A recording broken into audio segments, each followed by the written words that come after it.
Drama serial मायरीग अपनी मुनफरिद और दिलचस्प स्क्रिप्ट की वजह से शायकीन खुसूसन ख्वातीन में मकबूल हो रहा है। इस ड्रामे में ख्वातीन को बाइख्तियार बनाने और लड़कियों के लिए तालीम की अहमियत को उजागर किया गया है। ड्रामे की मरकज़ी किरदार ईना आसिफ एक बासलाहियत स्टार हैं जो कम उम्री से ही ड्रामों में अदाकारी कर रही हैं।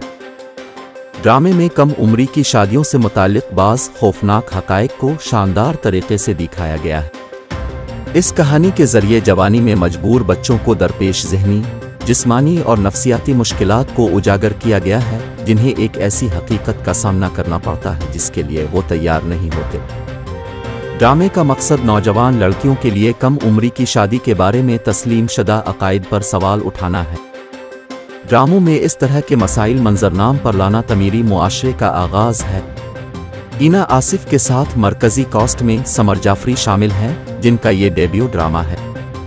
ड्रामे की दीगर कास्ट में नोमान एजाज, हानिया अहमद, मारिया वासती, रीमा अहमद, साद ज़मीर फरीदी, साजिदा सैयद, पारस मसरूर, आमना मुल्क, दिया मुगल, उस्मान मजहर, फ़हीम उस्मान, समीना नज़ीर और बिस्मा बाबर शामिल हैं। वाज़ेह रहे कि ईना आसिफ ने इससे कबल मशहूर ड्रामा बेबी बाजी में अदाकारी की है।